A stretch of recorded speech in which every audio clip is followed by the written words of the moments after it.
Hello दोस्तों, कैसे हैं आप सब। आज मैं लेकर आऊँ आपके लिए एक अनदर वीडियो। दोस्तों, आज मैं बात करने वाला हूँ लीगल नोटिस के बारे में कि कैसे ये वेरीफाई करें कि जो लीगल नोटिस है वो जेन्युइन है कि नहीं है। आप ही में से काफ़ी सारे लोग सवाल पूछ रहे थे। मैंने एक वीडियो भी बनाई थी कि कैसे मेरे पास लीगल नोटिस आया और मैंने क्या क्या किया, और उसी में ही काफ़ी सारे लोग ये कमेंट कर रहे थे कि सर लीगल नोटिस कैसे वेरीफाई करें कि ये जेन्युइन है कि नहीं है। मेरे पास इस कोर्ट से आया है, मेरे पास 30,000 कोर्ट से आया है, मेरे पास अलग अलग कोर्ट से जो है एक तरीके का लीगल नोटिस आ रखा है। सर मैं इसका क्या रिप्लाई करूं या मेरे को क्या करना चाहिए। तो आज मैं आपको वही बताने वाला हूं दोस्तों कि अगर आपके पास कोई लीगल नोटिस आता है तो एक्चुअल में आपको क्या करना है। आप दोस्तों जो अपने स्क्रीन पे आप देख पा रहे हैं, ये एक तरीके का मेरा सेटलमेंट लेटर है।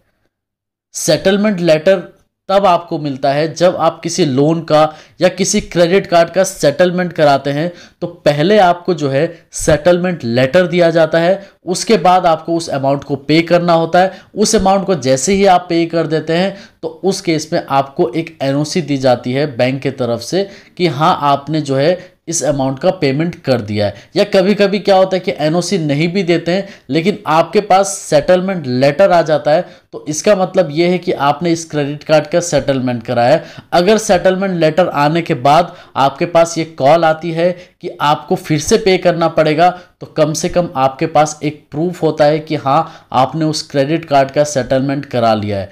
लेकिन ये कैसे पता चलेगा कि जो सेटलमेंट मैंने कराया है वो जेन्युइन है कि नहीं है। दोस्तों यहाँ पर दो चीज़ों में आप कंफ्यूज मत होइएगा, एक लीगल नोटिस में और एक सेटलमेंट लेटर में। अब सेटलमेंट लेटर कैसे जेन्युइन है कि नहीं है वो कैसे पता चलेगा, तो आप अपने स्क्रीन पे देख पा रहे हैं दोस्तों, आज से 2016 पे जो मैंने अपने क्रेडिट कार्ड का सेटलमेंट कराया था तो वो लेटर आपको दिख रहा होगा। और आप देख पा रहे हैं यहाँ पर जो मेरे पास मेल आया है, ये आया है, आप देख पा रहे होंगे @sbicard.com। दोस्तों कभी भी अगर आपके पास कोई सेटलमेंट लेटर आता है, अगर आप अपने क्रेडिट कार्ड, अगर आप अपने जो है पर्सनल लोन का सेटलमेंट कराते हैं, तो वो ऑफिशियल मेल आईडी से ही आता है। मतलब कभी भी आपको ऐसे नहीं आएगा rajiv.@gmail.com या rajiv1@gmail.com। कभी भी एट द रेट के बाद आप चेक कीजिए कि जो एट द रेट के बाद जो लिखा हुआ है वो क्या लिखा हुआ है। अगर @gmail.com है तो आप ये समझ जाइए कि वो फेक है, वो आपको एक तरीके से झांसा दे रहा है कि आप इसको पे करें, और जैसे ही आप पे कर देते हैं तो वो फिर आपको परेशान करने लग जाएंगे कि आपने सेटलमेंट तो किया ही नहीं है और बाकी का रेस्ट ऑफ द अमाउंट आप पे कीजिए। तो वो एक तरीके से आपको ट्रैप करने की जो है तरकीब है। तो एक तरीके से आप यहाँ पर देख पा रहे हैं दोस्तों कि यहाँ पर लिखा है @sbicard.com, और जो मेरे ऑफिशियल मेल आईडी पे आई है, और ये दिसंबर 24 मतलब 24 दिसंबर 2016 की मेल आईडी है। मतलब 2016 में ये मेरे को मेल आई है, तो वो एक्चुअल मेरे को मेल से आई है, तभी मैंने इसका पेमेंट किया। आप देख पा रहे होंगे दोस्तों कि @sbicard.com। तो ये जो मेल आईडी है @sbicard.com, तो ये कोई फेक नहीं बना सकता, ये कोई जेन्युइन पर्सन ही भेज सकता है आपको। जहां पर आपको लगता है कि जैसे मान के चले कि आपको लिख रहा है कि sbicard.com@gmail.com, तो वो समझ जाइए कि वो फेक है। तो यहाँ पर बात हुई सेटलमेंट लेटर की। अगर आपके पास कोई सेटलमेंट लेटर आता है तो मेल पे लीजिए। मेल पे अगर आपके पास सेटलमेंट लेटर है तो कल की डेट में आपको कोई भी फ़ोन करके कहता है कि आप इतना पेमेंट कीजिए, उतना पेमेंट कीजिए, आपका सेटलमेंट तो हुआ ही नहीं था, तो आपके पास एक प्रूफ होगा कि आपने ये सेटलमेंट कराया है। अब बात कर लेते हैं दोस्तों कि लीगल नोटिस कैसे वेरीफाई करें कि ये जेन्युइन है कि नहीं है। दोस्तों यहां पर मैं आपको एक बात बताना चाहता हूं, कम बोलूंगा आप ज़्यादा समझिएगा। इसका रीज़न ये है कि मैंने एक वीडियो बनाई थी चैनल पे कि कैसे जो है मैंने अपने क्रेडिट कार्ड का सेटलमेंट कराया, तो करीबन 1,70,000 लोगों ने उसको देखा है। इस कोविड की वजह से काफ़ी लोगों की जॉब गई, बिजनेस ठप हुआ, काफ़ी लोग परेशान हुए। मेरे को नहीं पता था वो वीडियो इतना हेल्पफुल है लोगों के लिए। तो उसी में ही काफ़ी सारे लोग सवाल पूछते हैं कि सर मैंने अपने क्रेडिट कार्ड का पेमेंट नहीं किया है, सर मैंने अपने पर्सनल लोन का पेमेंट नहीं किया है, मेरे घर पे लीगल नोटिस आ रखा है, मैं क्या करूं, मैं बहुत कंफ्यूज हूं सर, मेरे घर पे तो बाय पोस्ट आ रखा है, बाय स्पीड पोस्ट आ रखा है, मेरे पास मेल आ रखा है, तो क्या करना चाहिए। तो दोस्तों कम बोल रहा हूँ, ज़्यादा समझिए। अगर आपके पास चाहे ऑफिशियल मेल आई डी से आए चाहे वो नॉर्मल से आए, मैं अनसिक्योर्ड की बात कर रहा हूं, जो पर्सनल लोन और क्रेडिट कार्ड की बात है, तो आप इतना ये समझ लीजिए दोस्तों वो एक तरीके से आपको डराने की कोशिश है ना ही आपको कोई कोर्ट में जाना है, ना ही आपको कोई पुलिस स्टेशन पे जाना है, ना ही आपको कहीं जाके हाजिरी देनी है।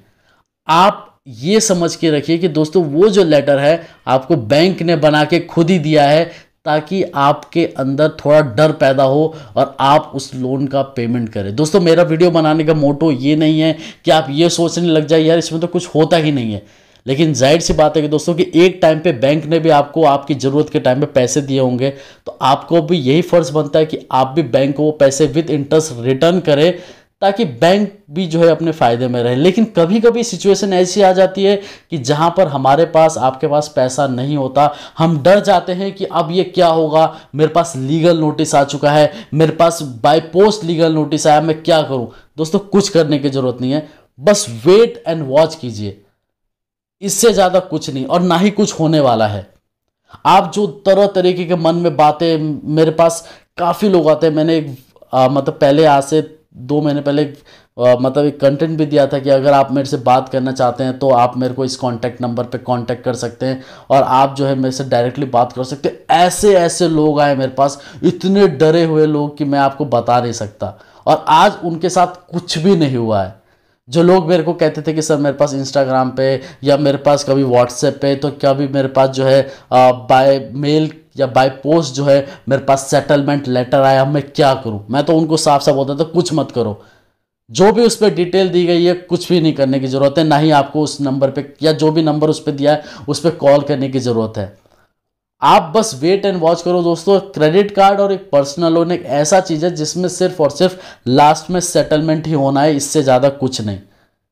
आप लोग जो बोलते हो कि यार क्या हो जाएगा, लीगल नोटिस, मेरे को जेल हो जाएगा, तो अगर जेल होना होता दोस्तों तो आधी आबादी अभी जेल के अंदर होती, क्योंकि कोविड के वजह से अच्छे अच्छे का जो है एक तरीके से आप ये कह सकते हैं दोस्तों काफ़ी लोगों का नुकसान हुआ है, काफ़ी लोगों की जॉब चली गई है। तो इस तरीके से तो बैंक में जो है, या इस तरीके से सॉरी जेल में जो है सिर्फ और सिर्फ जो है आम आदमी होते हैं जिन्होंने लोन लेके बैठे हुए हैं।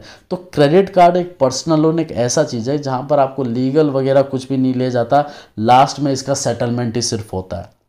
10 लाख 15 लाख तक तो केस तो मैंने देखे हुए हैं कि जहां पर लोगों ने क्रेडिट कार्ड और पर्सनल लोन लिए जहां पर उनका सेटलमेंट हुआ है।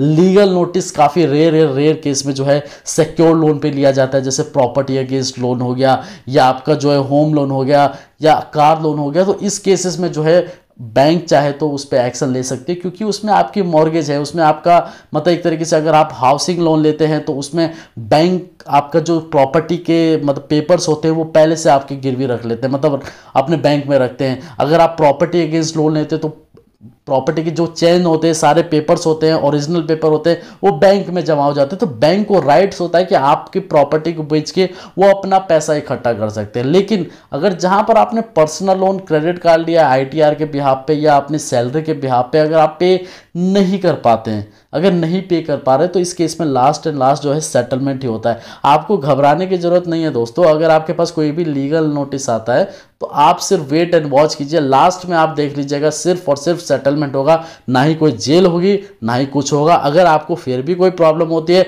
अगर आप मेरे से बात करना चाहते हैं तो वीडियो के नीचे नंबर है, आप मेरे से डायरेक्टली जो है कॉन्टैक्ट कर सकते हैं। ठीक है दोस्तों, धन्यवाद।